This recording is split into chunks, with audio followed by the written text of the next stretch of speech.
A waitress tested a rough customer, not knowing he was the CEO disguised. What he left her will shock you. The opulent boardroom of Thorne Culinary Empire's flagship restaurant, the Gilded Spoon, usually hummed with the self-congratulatory murmur of success, a symphony of polished ambition. Today, however, an uncomfortable tension vibrated in the air, a discordant note beneath the shimmering chandeliers and alongside the gleaming mahogany table. Elias Thorne, a figure whose very presence typically commanded immediate, deferential silence, now stood at the head of that vast, polished surface. His gaze, sharp and unwavering, swept slowly over the assembled executives, each one paid handsomely to embody the empire's relentless pursuit of perfection. For a moment, his eyes lingered on Cynthia Vance, the assistant manager, her meticulously coiffed hair a testament to her flawless, yet manufactured, professionalism. Then his gaze shifted to Marcus Albright, the general manager, whose broad frame and forced, gleaming smile bespoke a confidence that bordered on arrogance. Both wore expressions of thinly veiled impatience, their faces set in what they believed was a professional, albeit slightly bored, demeanor. They had no idea the game was already over, they merely believed it was about to begin. A routine performance review, perhaps, or another one of Elias's infrequent, philosophical musings about the soul of their enterprise. Musings they usually humored before returning to their spreadsheets and profit margins, dismissing his abstract notions as the whimsical eccentricities of a titan too far removed from the ground level. A low, resonant baritone, a voice that filled the suddenly quiet room with a dangerous calm, broke the silence. "So, Marcus," Elias began, his eyes fixed on the general manager. "And Cynthia, we've had quite an eventful week, wouldn't you agree?"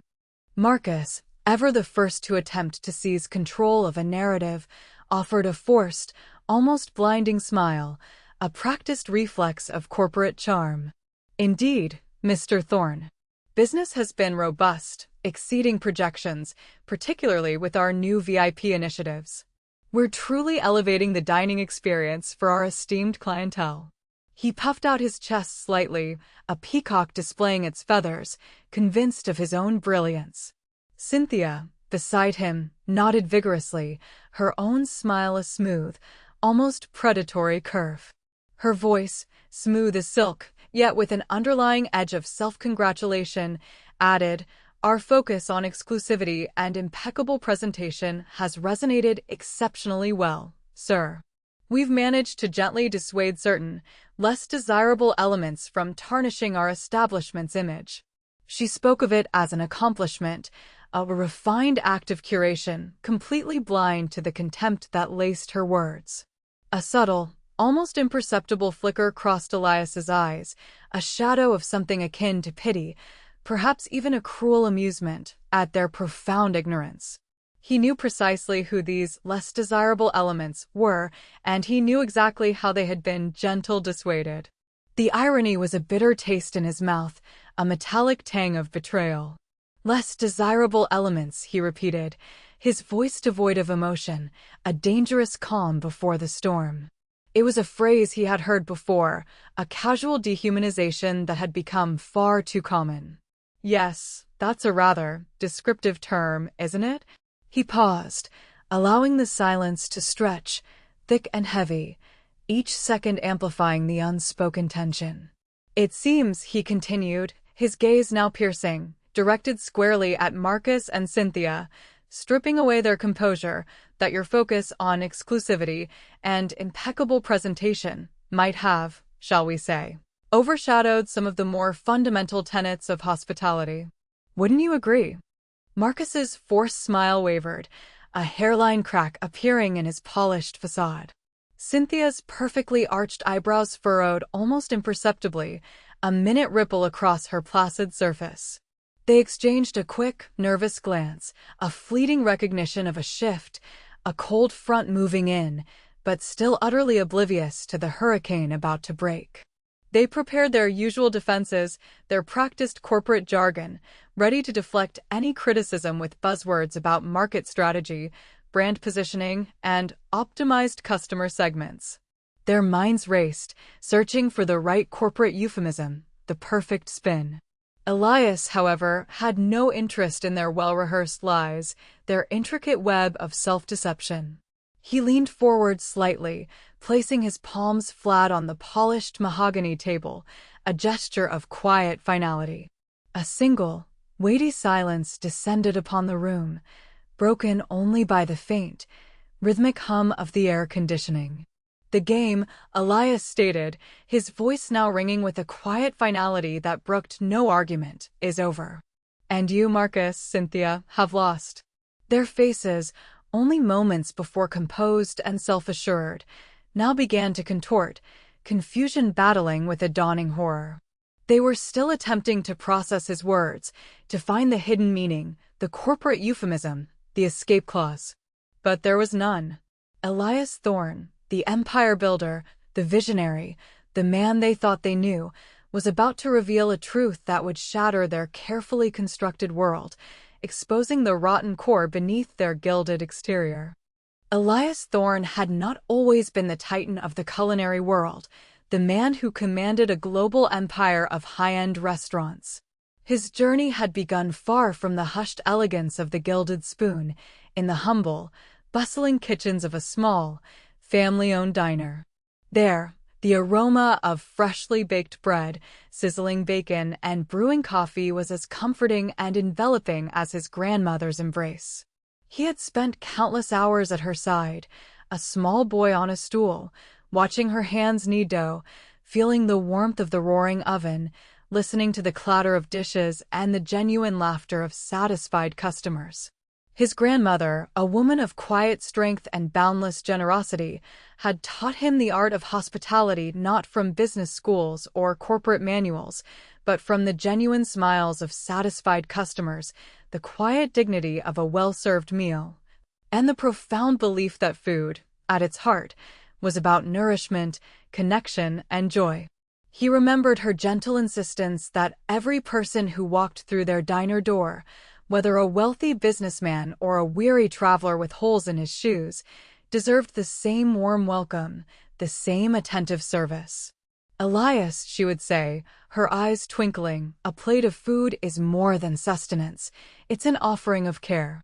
Treat every guest as if they're family, because in that moment, they are."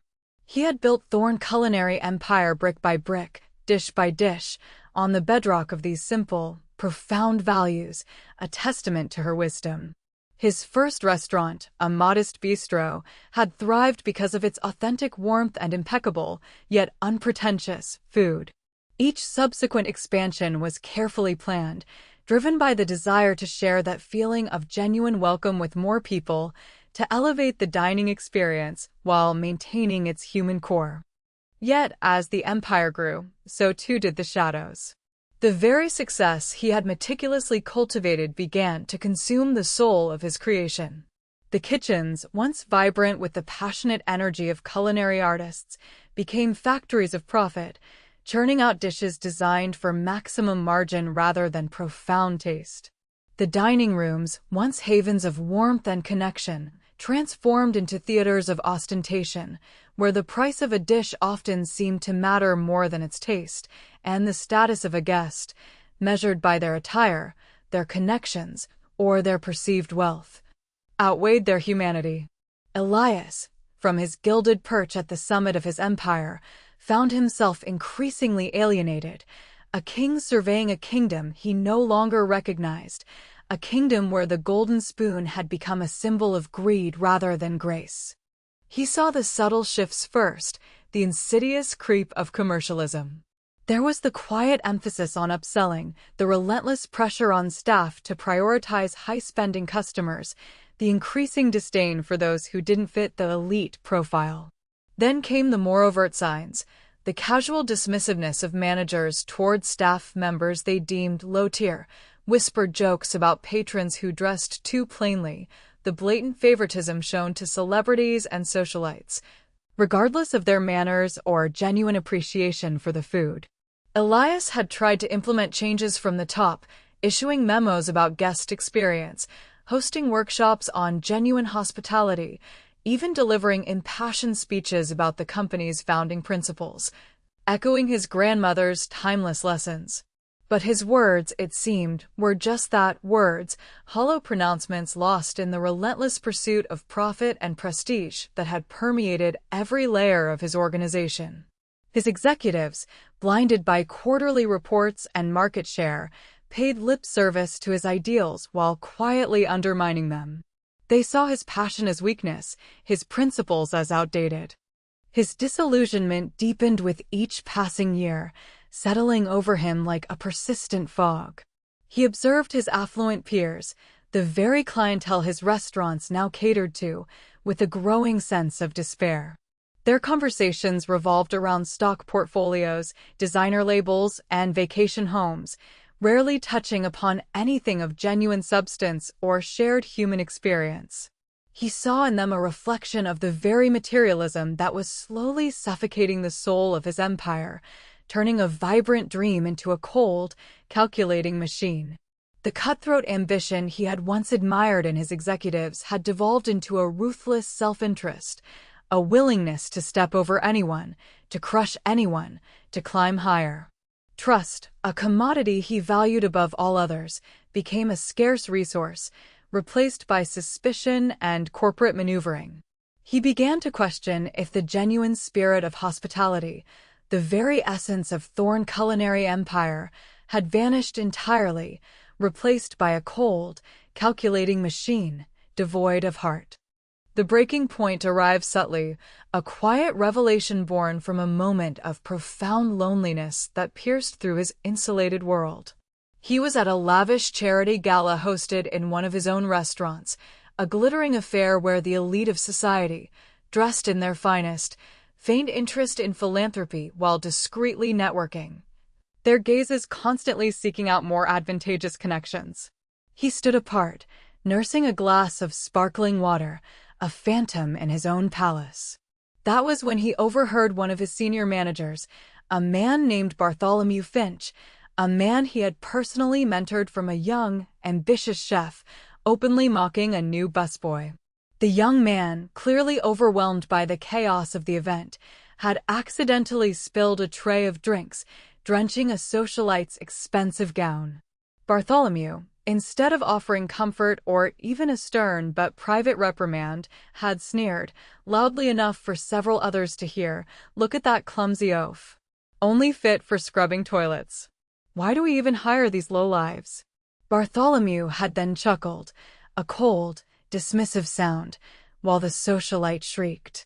The manager's words, delivered with such venom and public contempt, pierced Elias's heart with the sharpness of a shard of glass.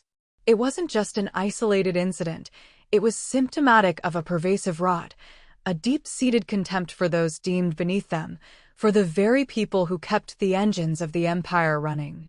He realized then that his attempts to change the culture from the top down were futile. The values had to be tested at the ground level, where true character was revealed, where the mask of corporate professionalism often slipped. He needed to see how his staff, particularly his managers, treated those they perceived to be without power or influence, those who could offer them nothing in return. The idea for Arthur was born in that moment of despair and resolute determination. Elias needed to strip away the layers of his wealth, his power, his reputation, and experience his own empire from the perspective of the most vulnerable, the most easily dismissed. He would become an ordinary, seemingly insignificant patron, a man who would test the true character of those around him. He envisioned Arthur not merely as a disguise, but as a carefully constructed persona, a disheveled, elderly man with a limited budget, perhaps a bit cantankerous or slow, designed specifically to elicit the worst from those who lacked empathy, and hopefully to reveal the best in those who still possessed it. It was a gamble, a desperate plea to find a glimmer of hope in the darkness. He spent weeks meticulously planning his disguise, obsessively focused on every minute detail. His usually impeccably tailored suits were replaced with ill-fitting, worn clothes, a faded, baggy tweed jacket with frayed cuffs, a stained, rumpled shirt, trousers that seemed a size too big and bunched awkwardly around his worn shoes. His silver hair, usually neatly combed and gleaming, was disarranged, a little greasy, giving him a neglected, unkempt appearance. He practiced a slight stoop, a slower, shuffling gait that made him seem frail, and a subtle tremor in his hands, simulating the signs of age and perhaps a touch of frailty. He even acquired a pair of thick, outdated glasses that, combined with a slouched posture, made his discerning eyes appear dull and unfocused, obscuring the keen intelligence within. He limited his budget to a modest sum, enough for a simple, inexpensive meal, forcing the staff to confront a customer who wouldn't be generating a large tip or a significant tab, someone who would seem to offer no direct financial incentive for good service. The difficult demeanor was a crucial part of the test. A few mumbled complaints, a hesitant request for a clearer explanation of the menu, perhaps a slight fumbling with his wallet, or a repeated question. These were small tests, designed to expose the patience or impatience, the genuine desire to help or the dismissive disdain of the staff. The location for the test was carefully chosen. The gilded spoon, his crown jewel, the very embodiment of his empire's supposed prestige and its slow corruption. If the rot had spread even here, if the heart of his empire was truly hollow, then the entire foundation was compromised. Elias Thorne, the CEO, the visionary, would become Arthur, the rough customer, and embark on a journey not just to observe, but to experience the truth of his own making. He would become the undesirable element, to discover if any genuine hospitality remained, if the soul of Thorne culinary empire had not yet been entirely extinguished, or if it was merely a beautifully packaged husk. The crisp autumn air held a slight chill as Elias, fully transformed into Arthur, approached the grand entrance of the Gilded Spoon. He purposefully walked with a slight shuffle, his worn shoes scuffing faintly on the polished marble steps, a discordant sound in the hushed elegance. His tweed jacket, several sizes too large, hung loosely on his stooped frame, and his disheveled hair, peeking out from under a slightly frayed, unstylish hat, completed the picture of a man who had seen better days and, perhaps, was seeing far worse ones now. A young, impeccably dressed maitre d' stood at the welcoming podium, his posture ramrod straight, his smile professional, but his eyes already scanning Arthur with a clear flicker of disdain, a subtle tightening around his lips that spoke volumes. This was Julian, a man whose ambition was thinly veiled by his practiced charm. "Good evening," Arthur mumbled, his voice deliberately gravelly, a little hoarse, as if unused to conversation. Do you have a table for one?" He made sure his gaze was a little unfocused, his movements hesitant. Julian managed to keep his smile intact, a triumph of professional conditioning, but his posture stiffened further, a subtle recoil. His gaze swept over Arthur's attire, lingering on the stains, the threadbare cuffs, then flicked up to meet his eyes, a silent judgment passing between them. The implicit question hung in the air. "Why are you here? Do you have a reservation, sir?" he asked, the emphasis on "sir" a clear mockery, a thinly veiled insult wrapped in politeness.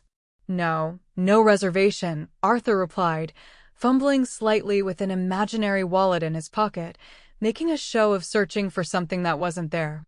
"Just thought I'd try this place." He made it sound like a whim, a spontaneous decision of a man with no better plans, rather than a planned test. Julian's eyes narrowed, his patience visibly wearing thin. He straightened a stack of menus, a dismissive gesture. "The Gilded Spoon is rather exclusive, sir. We are typically fully booked, especially at this hour."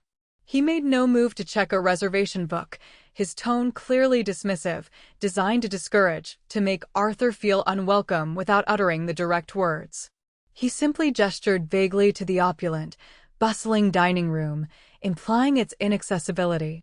Just then, Cynthia Vance glided into the lobby from the bustling main dining room, her high heels clicking precisely on the marble, each step a testament to her calculated grace.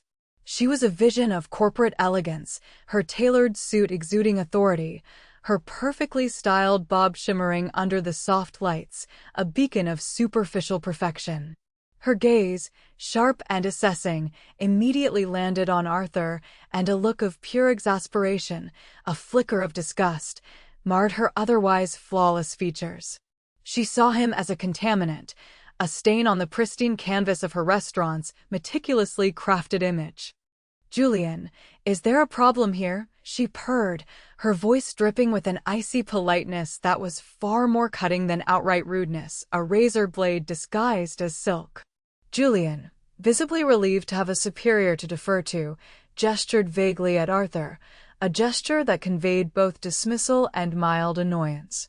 "This gentleman is seeking a table, Miss Vance." "Without a reservation." His tone was apologetic, as if Arthur's presence was a personal affront to him. Cynthia's eyes, cold and calculating, swept over Arthur, from his scuffed shoes to his untidy hair, taking in every perceived flaw. A flicker of disgust crossed her face, quickly masked by a practiced, condescending smile that didn't reach her eyes. She viewed him as a stain, an unwelcome smudge on the pristine canvas of her restaurant's image. "I see," she said, her voice dropping a notch, clearly meant for Julian's ears, a conspiratorial whisper of disdain. "Perhaps we have a small, out-of-the-way table available. 4 walk-ins." The emphasis on walk-ins was heavy with contempt, as if the very concept was distasteful. "Near the service entrance, perhaps? Less visibility." She wanted him hidden, erased from the sight lines of her esteemed clientele. Arthur, feigning a slight deafness, tilted his head, a hopeful, childlike expression on his face. "Is there a table available, then?" he asked, his voice a little louder, as if struggling to hear. Cynthia forced another smile, tighter this time, a mask barely held in place. "Of course, sir. Julian will see you to your table. We value all our patrons." The lie was so blatant, so utterly devoid of sincerity, it was almost an art form. She turned her back before Arthur could respond, already pulling out her phone and making a call, her attention clearly elsewhere, dismissing him entirely from her mind. Julian, under Cynthia's watchful eye, grudgingly led Arthur, not to the elegant main dining room with its soft lighting and plush seating, but to a secluded corner near the swinging doors of the kitchen. The table was small, tucked away, almost an afterthought, and received the full brunt of the kitchen's noise, the clatter of pots, the shouts of chefs, the hum of machinery, and the constant traffic of hurried waitstaff. It was, as Cynthia had intended, a table designed for invisibility, for the unwanted, a place where a person could feel truly marginalized. Arthur settled into the uncomfortable chair, the fabric worn thin, a faint sigh escaping his lips. He observed the bustling restaurant, the laughter, the clinking of glasses, the vibrant conversations of the privileged, all happening just beyond his imposed periphery. He was a ghost in his own house, an outsider looking in, a spectator to the slow decay of his own dream. The ache in his heart deepened. Moments later, a young woman approached his table, a menu in her hand.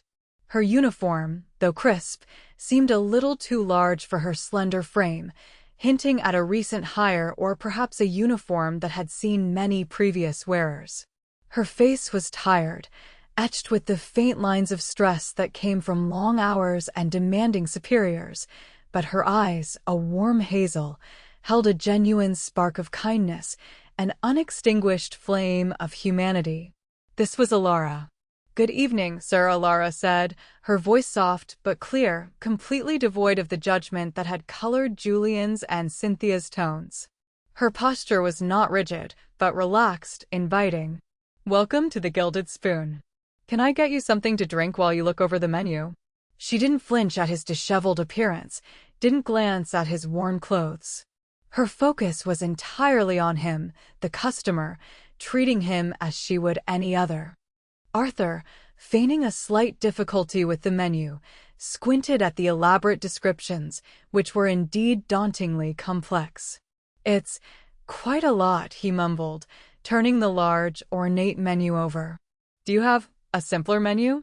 Or perhaps, could you recommend something that's not too extravagant? He paused, then added, with a hesitant, almost embarrassed shrug, I'm on a bit of a budget, you see. It was a crucial test. Alara didn't miss a beat. She didn't roll her eyes or sigh, as many others might have. Instead, she leaned in slightly, her expression thoughtful, truly considering his request.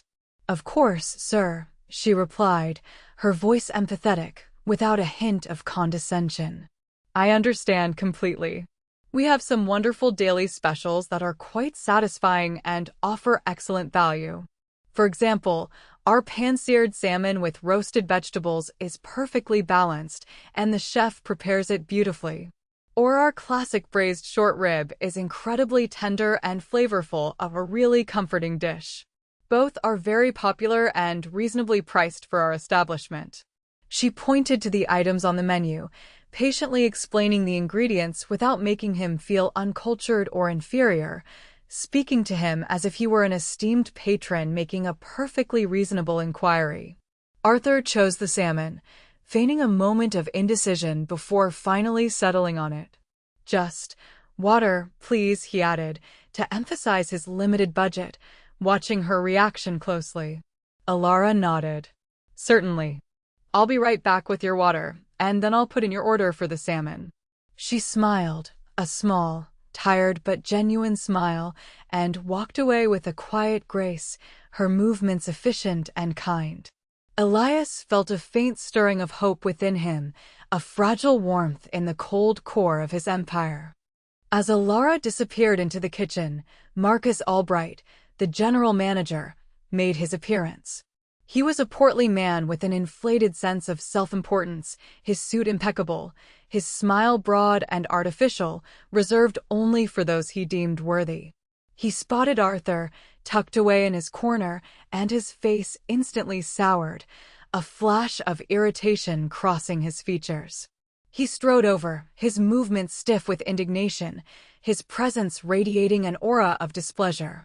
What is that man doing here, Alara? He hissed, catching her as she emerged from the kitchen with a glass of water, his voice a harsh whisper, filled with barely contained fury. That table is for emergencies, not for vagrants. He's an eyesore.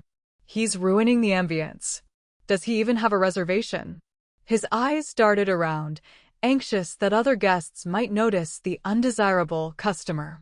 Alara flinched, her shoulders tensing under the weight of his anger, but she held her ground. He's a guest, Mr. Albright. Miss Vance seated him. He ordered the salmon. Her voice was soft, but firm. Marcus scoffed, a look of utter disgust on his face. The salmon? That's barely a profit margin. Look at him. He's probably going to complain about everything and leave no tip. I don't want him visible. Move him. His words were a direct assault on Alara's nascent sense of empathy. There are no other tables, sir, Alara said softly, her eyes pleading, trying to reason with him. And he's already settled. Then make him comfortable and get him out as quickly as possible. Marcus snarled, his voice rising slightly, drawing a glance from a nearby couple who were mid-conversation. He immediately lowered his voice, forcing a sickly sweet smile as he caught their eyes, then glared back at Alara, his previous fury returning tenfold. And next time, think about the image of this restaurant before you serve just anyone. He stalked off, his disdain evident in every rigid step, his back radiating disapproval. Alara's shoulders slumped momentarily, a silent acknowledgement of the injustice, but she composed herself with remarkable resilience. She took a deep breath, pushing down the sting of his words, and returned to Arthur's table with the water. Here you are, sir, she said, placing the glass gently before him. Her voice remained steady, her smile still present, despite Marcus's harsh words echoing in her ears, despite the obvious pressure she was under. Arthur, observing every detail, noted the slight tremor in her hand as she placed the glass, the fleeting shadow that crossed her eyes before she forced her smile back into place.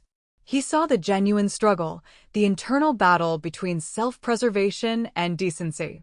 And she had chosen decency. He saw her choose kindness, even when it put her at risk with her superiors. Throughout the meal, Arthur continued his subtle tests. He asked for extra bread, then claimed it was too crusty, too soft, too cold. He complained the water was too cold, then, moments later, too warm. He feigned difficulty cutting his fish, asking for assistance, his hands shaking slightly. Each time, Alara responded with unwavering patience, a quiet grace that defied the constant demands placed upon her. She brought him fresh bread, a new glass of water, and even offered to have the chef cut his fish into smaller pieces, though he politely declined. She checked on him regularly, but without hovering, anticipating his needs rather than waiting for him to demand them. She treated him not as the eyesore or vagrant Marcus saw, but as a valued guest, deserving of every courtesy, every kindness. Other waiters, noticing the problem customer, actively avoided his section, leaving Alara to shoulder the burden. Meanwhile, Cynthia and Marcus continued their subtle, and not so subtle, acts of disdain. Cynthia would pass by Arthur's table, her nose slightly turned up, whispering to Julian about the unfortunate clientele that occasionally slipped through the cracks, her words laced with veiled contempt. Marcus, on one occasion, even loudly joked to another manager about serving caviar to pigs, his eyes pointedly flicking towards Arthur's table, ensuring the comment was heard, a clear message of his low opinion. They ignored Arthur's presence or acknowledged it only with contempt, focusing all their attention on the well-dressed patrons, fawning over them, offering complimentary desserts and effusive flattery, desperate to impress those who could enhance their standing. They saw him as a burden, a drain on their resources, a blot on their perfect record of profit and prestige. As the evening wore on, Arthur felt a growing ache in his heart. The callousness of Marcus and Cynthia was precisely what he had feared, a confirmation of the moral decay that had festered within his own empire. They were not just bad managers, they were antithetical to everything he had built, everything he believed in, the very soul of the Thorn culinary empire. They had no understanding of true hospitality, only of superficiality and greed, of managing appearances and maximizing short-term gains. But then, his gaze would fall on Alara, tirelessly moving between tables, her movements graceful despite her fatigue, her kind eyes meeting his with genuine warmth. She was an anomaly, a flickering candle in a vast, encroaching darkness. She had offered him a second helping of bread without him asking, noticed his glass was empty and refilled it promptly, and even, at one point, quietly asked if the kitchen noise was bothering him, offering to find a quieter spot if one became available. Though none did. She saw him, truly saw him, beyond his disguise, beyond his perceived status. She saw a human being deserving of respect and care, a reflection of the values his grandmother had instilled in him. As he finished his meal, Arthur deliberately fumbled with his wallet, pulling out a handful of crumpled bills, counting them slowly, making it seem as though he barely had enough, his hands trembling slightly with the practiced affectation of age. Alara stood patiently, not rushing him, her expression unchanging, her gaze simply kind. When he finally handed her the exact amount for the salmon and water, leaving no tip, he watched her closely for any flicker of disappointment, any sign of judgment. She simply accepted the payment, her smile still gentle, her voice unwavering. "Thank you, sir," she said. "I hope you enjoyed your meal. Please come again." There was no hint of resentment, no subtle shift in her demeanor. Just genuine warmth. Arthur's heart swelled with a complex mix of sorrow for what his empire had become, and profound admiration for the woman standing before him. He knew now. He had seen the ugly truth of his empire's decline, and he had found the rare, beautiful spark of humanity that still remained within it. The stage was set. The masks were about to fall. The following morning, the atmosphere at the Gilded Spoon was thick with an unusual anticipation. Elias Thorne had called an urgent, unscheduled all-staff meeting, a rare occurrence that sent ripples of speculation through the ranks, interrupting the usual Saturday morning prep. Managers and staff alike gathered in the restaurant's opulent private dining room, whispers filling the air like a nervous current. Cynthia Vance and Marcus Albright stood near the front, radiating a practiced composure, their faces betraying only a subtle nervousness. They had spent the morning exchanging theories, convinced this meeting was about new, aggressive profit targets, or perhaps a minor disciplinary action for some low-level staff infraction, a scapegoat for some minor dip in customer satisfaction scores. They patted each other on the back, confident in their own performance, blissfully unaware of the storm about to break, convinced of their untouchability. Ilara stood quietly at the back of the room, her heart pounding with a mixture of anxiety and curiosity. She had barely slept, replaying the events of the previous night, particularly the general manager's harsh words. She wondered if the meeting was about performance, perhaps even about her own. Had her quiet kindness to Arthur been noted by Marcus or Cynthia and deemed an act of insubordination? A cold knot formed in her stomach, a familiar feeling of dread. The grand, ornate doors to the private dining room swung open with a soft thud, and Elias Thorne entered, not in his usual relaxed business casual, but in an impeccably tailored dark suit, his silver hair perfectly coiffed, his eyes sharp and penetrating, radiating an intensity that instantly commanded attention. Beside him walked not his usual executive assistant, but a stern-faced woman in a sharp, gray suit, carrying a slim leather briefcase, a lawyer, perhaps? Or an auditor. A hushed silence fell over the room as Elias strode to the head of the long, polished table, his presence commanding, authoritative, utterly unyielding. He was no longer the jaded CEO, nor the disheveled Arthur. He was Elias Thorne, the founder, the judge, and the jury, embodying the full weight of his empire. His gaze swept over the room, pausing briefly on Ilara at the back, a subtle, almost imperceptible nod of acknowledgement that no one else noticed, a silent confirmation that his test had yielded an unexpected treasure. Then his eyes settled on Marcus and Cynthia, who now stood straighter, attempting to project an image of unwavering loyalty, their faces a carefully constructed mask of dutiful attention. "Good morning, everyone," Elias began, his voice clear and resonant, devoid of any warmth, yet filled with a quiet power. "Thank you for attending this particularly important meeting." He paused, allowing the weight of his words to settle, observing the subtle shifts in posture, the nervous glances. As many of you know, Thorne Culinary Empire was built on a foundation of genuine hospitality, respect, and a belief that every person, regardless of their station, deserves dignity. It seems, however, that these core values have, in some instances, been severely compromised. The very soul of our enterprise is at risk. Marcus and Cynthia exchanged nervous glances. This was more serious than they'd anticipated. They braced themselves for a lecture, perhaps a new, stricter company policy, but still, they believed they were safe. For some time now, Elias continued, his voice growing colder, more cutting. "I've had a growing concern that the very soul of this company was eroding. That the pursuit of profit and prestige had overshadowed the fundamental human connection we once championed.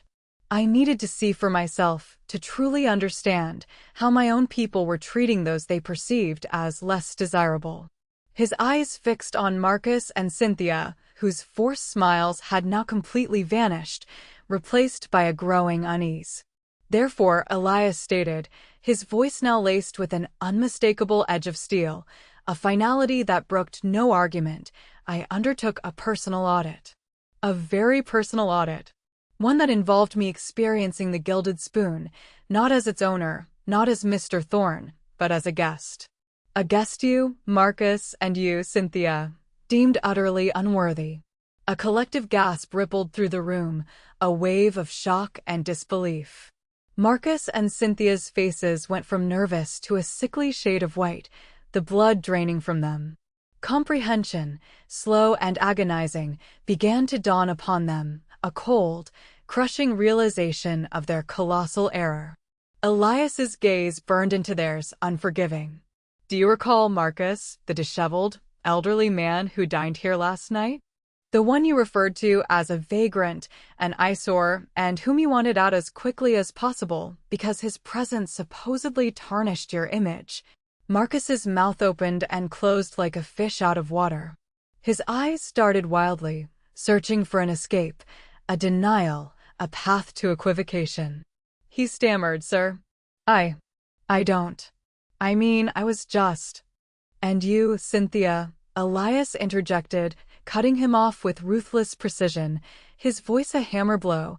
"Do you recall instructing Julian to seat that man in the least visible, most inconvenient table, far from your esteemed clientele? Do you recall openly expressing your disdain for certain, less desirable elements to Julian and later to others?" Cynthia's face was now ashen, devoid of all color, her meticulously applied makeup suddenly seeming grotesque. Her eyes darted wildly, trying to find an escape, a denial, anything to reclaim her shattered composure. "Mr. Thorne, I assure you, there must be a misunderstanding. We strive for excellence, always. We simply manage the flow of high-profile guests to maintain the brand's integrity." Her voice was a desperate, failing plea. Elias raised a hand, silencing her with an unyielding gesture. "There is no misunderstanding, Miss Vance.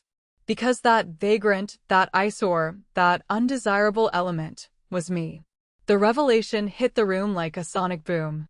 A wave of shock, disbelief, and horror swept over every person present. The silence that followed was deafening, punctuated only by gasps and a few barely stifled whimpers. Marcus and Cynthia reeled as if physically struck. Their faces, once filled with corporate arrogance, were now contorted with a mixture of terror and utter, profound humiliation. They finally understood. The game was indeed over, and they had played it spectacularly, disastrously wrong, revealing the ugliness within themselves to the very person they had sought to impress. Elias continued, his voice cold and deliberate, each word a hammer blow, each one sealing their fate. "I observed everything. Your contempt, your blatant favoritism, your appalling lack of basic human decency. You have not only failed your duties as managers, but you have utterly betrayed the very spirit of this company, a spirit I spent my life building brick by brick, guided by principles you seem to have forgotten entirely." He turned his gaze from their trembling, shattered forms, scanning the room until his eyes found Alara. She stood frozen, her eyes wide, a hand covering her mouth, the pieces of the puzzle clicking into place with a dizzying clarity.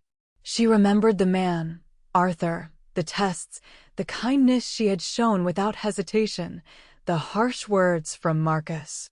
A wave of dizzying realization, relief, and profound awe washed over her.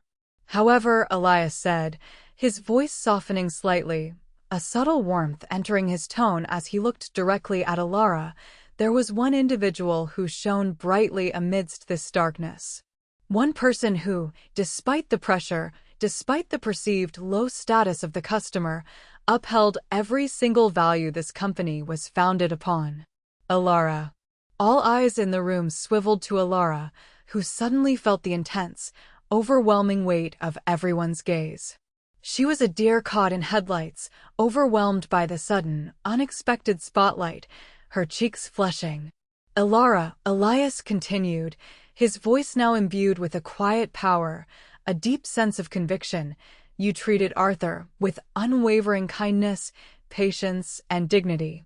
You went above and beyond, anticipating needs, offering genuine empathy, and making a seemingly insignificant man feel valued. You did this not for a tip, not for recognition, not for a promotion, but because it is who you are. You are the embodiment of true hospitality, the very heart of what Thorne Culinary Empire should be, what it must be again." Tears welled in Alara's eyes, a mixture of shock, relief, and profound gratitude. Her throat constricted, and she could barely breathe, unable to utter a single word.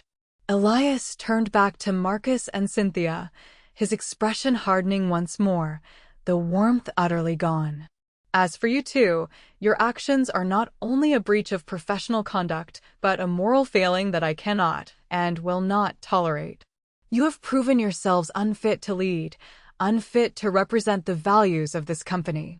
Effective immediately, your employment with Thorn Culinary Empire is terminated. The words hung in the air, a death knell for their careers, their reputations, their carefully constructed lives of privilege. Marcus sputtered, tears now streaming down his face. But, sir, my career, my family, this is unjust. Cynthia looked utterly shattered, her face a mask of disbelief and despair, her carefully applied makeup now smudged. They were stripped bare, their masks of arrogance ripped away, leaving only the raw, ugly truth of their character exposed for all to see. The golden spoon, once a symbol of their success, had become the instrument of their undoing, melting away their gilded facade. The immediate aftermath of Elias Thorne's revelation was a scene of controlled chaos, simmering with unspoken emotions. Marcus Albright, his face a grotesque mask of shock and indignation, transformed instantly from pompous general manager to blubbering, enraged man. He began to protest, his voice rising in an almost hysterical pitch. This is outrageous. Unfair. You can't just terminate us without cause. I've dedicated years to this company. My loyalty. He gestured wildly, his hands trembling, his arguments dissolving into desperate pleas. The stern-faced lawyer, Elias's counsel, a woman whose calm demeanor belied a formidable presence, stepped forward, her gaze cool and unwavering.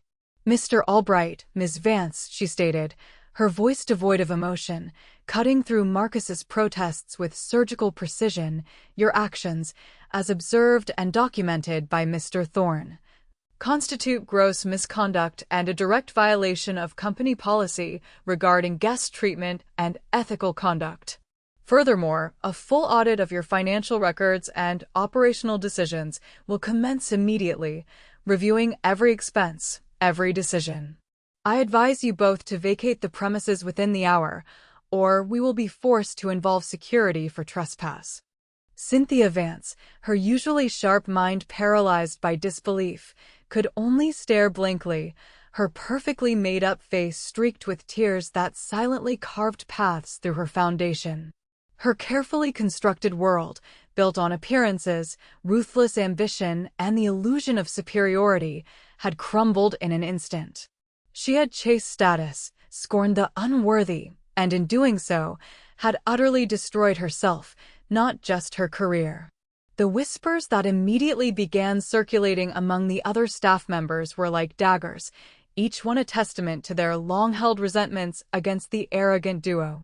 Employees who had suffered under their dismissive attitudes exchanged knowing glances, a quiet sense of justice pervading the air. Their downfall was public, humiliating, and utterly complete. Within the hour, escorted by a silent security guard, their once proud figures now slumped. Stripped of their power and their possessions, they were seen leaving the Gilded Spoon. Their future was uncertain and grim. Their careers in high-end hospitality were effectively over, their names now synonymous with snobbery and disgrace, a cautionary tale whispered in exclusive circles. Meanwhile, Alara stood at the back of the room, still reeling, a tremor running through her body. She had witnessed the spectacular implosion of her superiors, a scene she would never forget, and now, the full weight of Elias Thorne's words to her began to sink in. She felt a gentle, reassuring hand on her arm. It was Elias. "Alara," he said, his voice now warm, his eyes kind, reflecting a deep, genuine appreciation. "Please, come with me." He led her to a smaller, elegant office adjacent to the main boardroom, a place of quiet luxury, the lawyer following discreetly, her presence a silent assurance of the seriousness of the proceedings. Alara's mind raced, trying to comprehend what was happening. Was she being fired too, perhaps for something she hadn't realized, some minor infraction from the previous night that Marcus or Cynthia had somehow twisted. The thought sent a fresh wave of panic through her, even amidst the euphoria of their dismissal. Elias gestured for her to sit in a plush armchair, its velvet soft beneath her. He sat opposite her, his expression serene, a quiet satisfaction in his eyes. "Elara," he began, his voice calm and deliberate, "what you demonstrated last night was not just good service. It was the very essence of what I believe in. It was humanity. It was the soul of Thorn Culinary Empire, a soul I feared had been lost forever, replaced by a cold, transactional exchange." He paused, his gaze earnest, full of conviction. "For that, I cannot thank you enough. Words are insufficient to express the depth of my gratitude." He then gestured to his lawyer, who opened her slim leather briefcase and produced a thick, official-looking document, its pages rustling softly. Elara's heart pounded, a frantic drumbeat in her chest. "Elara," Elias continued, his voice gaining strength, "I believe that true leadership is not about managing numbers, but about nurturing people and principles. You possess those principles in abundance, inherent in your very nature. You are the kind of leader this company desperately needs. Effective immediately, I am promoting you to the position of General Manager of the Gilded Spoon." Elara gasped, her eyes widening in disbelief, her breath catching in her throat. "General Manager? Mr. Thorne, I'm just a waitress. I don't have the experience for that kind of role. I've only been here a year." Her voice was a shaky whisper, filled with genuine humility and overwhelming shock. Elias smiled, a warm, genuine smile that softened his usually stern features. "You have more experience than anyone, Elara. You have empathy, integrity, and a genuine understanding of hospitality that cannot be taught in any business school. We can teach you the operational specifics, the inventory, the scheduling, the financial reports. The heart, however, cannot be taught. And you, Elara, have the biggest heart I've seen in years. You are the embodiment of everything I want this company to be." But he wasn't finished. The lawyer gently pushed the thick document across the polished table towards Elara. "Furthermore, Ms. Thorne," the lawyer stated, referring to Elara by Elias's surname, perhaps as a Freudian slip or a deliberate hint at future possibilities, a subtle recognition of her new place within the empire. "Mr. Thorne wishes to express his gratitude in a more tangible way. This document details a significant financial bonus, equivalent to 5 years of your current salary, deposited into an account in your name. In addition, recognizing your tireless work and dedication, Mr. Thorne has arranged for the purchase of a fully furnished, modest, but comfortable home, located conveniently close to the restaurant, title of which will be transferred to you immediately." Free and clear. Elara's jaw dropped. Her eyes darted from the lawyer to Elias, then to the document, then back to Elias, trying to reconcile the impossible. A house? 5 years of salary? General manager? It was too much. It was impossible, a dream too grand to be real. She, who had struggled to pay her rent, who had worked endless shifts just to make ends meet, who had lived with the constant, gnawing anxiety of financial insecurity, was now being offered a future she could only have dreamed of, a stability she had never known. Tears, hot and uncontrollable, streamed down her face, blurring her vision. She was overwhelmed, utterly speechless, the sheer magnitude of the gifts crashing over her. She shook her head, unable to process the incredible generosity. "Mr. Thorne," she finally managed to choke out, her voice thick with emotion, barely a whisper. I don't know what to say. I just did my job. I treated him the way anyone should be treated. It was nothing special." Elias reached across the table and gently squeezed her hand, his gaze meeting hers with profound understanding. "Precisely, Elara. You did your job. You simply chose to be kind when others chose to be cruel. And in doing so, you reminded me of mine.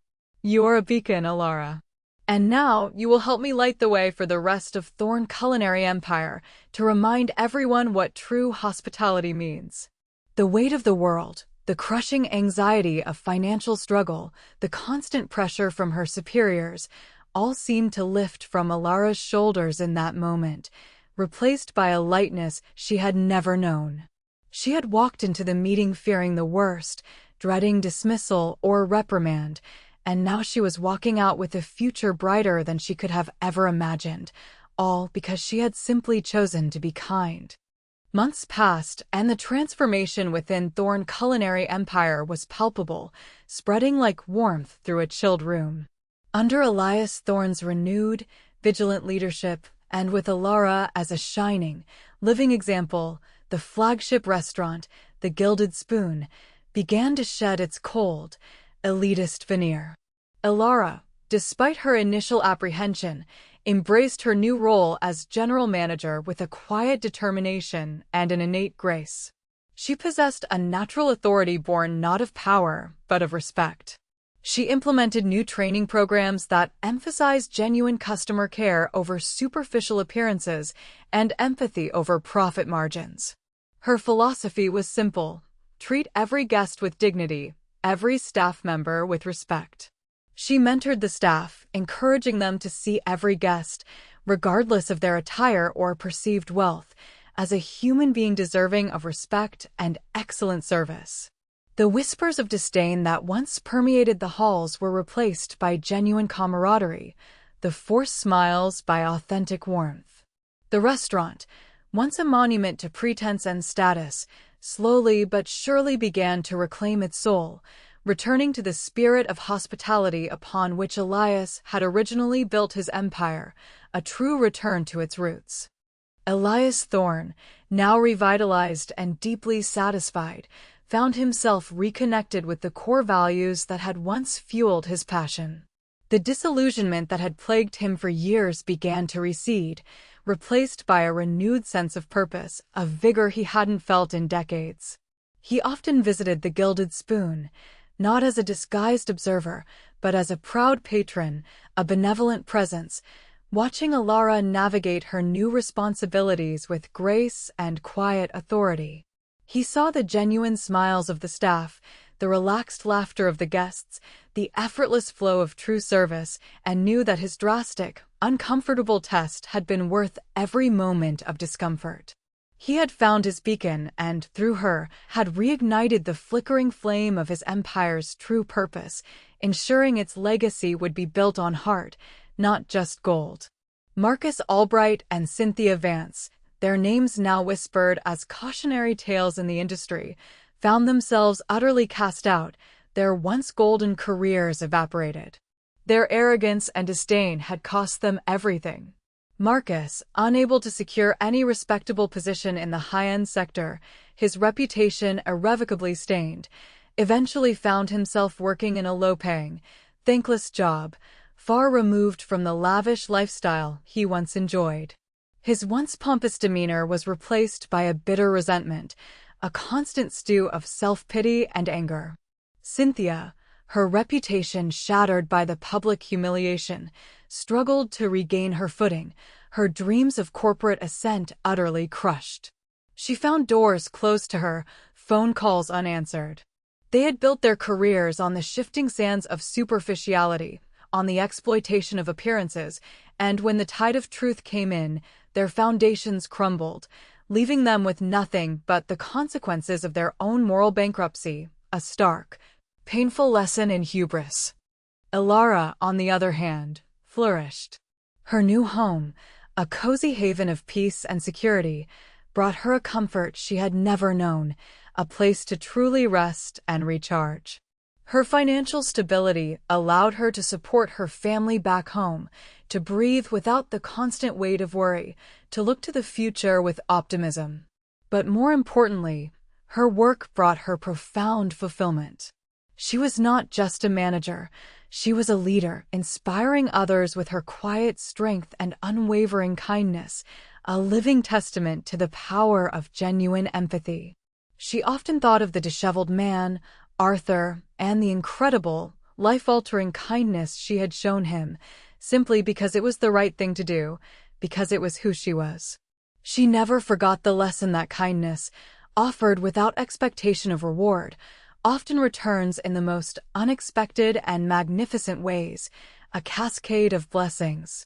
The story of Elias Thorne, Arthur, and Alara became a whispered legend within the company, passed down through new hires, a potent reminder that true character is not revealed in the glare of success or the superficiality of appearance, but in the quiet, unassuming moments when one believes no one is watching. It is in the darkness, when the masks are off and the judgment of the world seems distant, that the true measure of a person's heart is revealed. And it is in those moments of genuine humanity, of unwavering kindness towards those perceived as less, that the most profound rewards, often beyond material wealth, are truly earned. For goodness, like a persistent echo, always finds its way back, magnified and transformative, to the one who dared to offer it freely, reshaping lives and empires alike. If you were captivated by Elias Thorne's journey to uncover the true heart of his empire, you'll find many more inspiring tales of unexpected twists, hidden identities, and life-changing kindness right here on our channel. We delve into stories that prove character truly matters and that good deeds never go unnoticed. Don't miss out on our next compelling narrative. Make sure to subscribe to our channel and hit that notification bell so you're always the first to know when we release a new video. And now, we want to hear from you. What was the most shocking part of Elias's revelation for you? If you were Elias, would you have chosen such a drastic method to test your stuff? And what do you think Marcus and Cynthia truly learned from their downfall?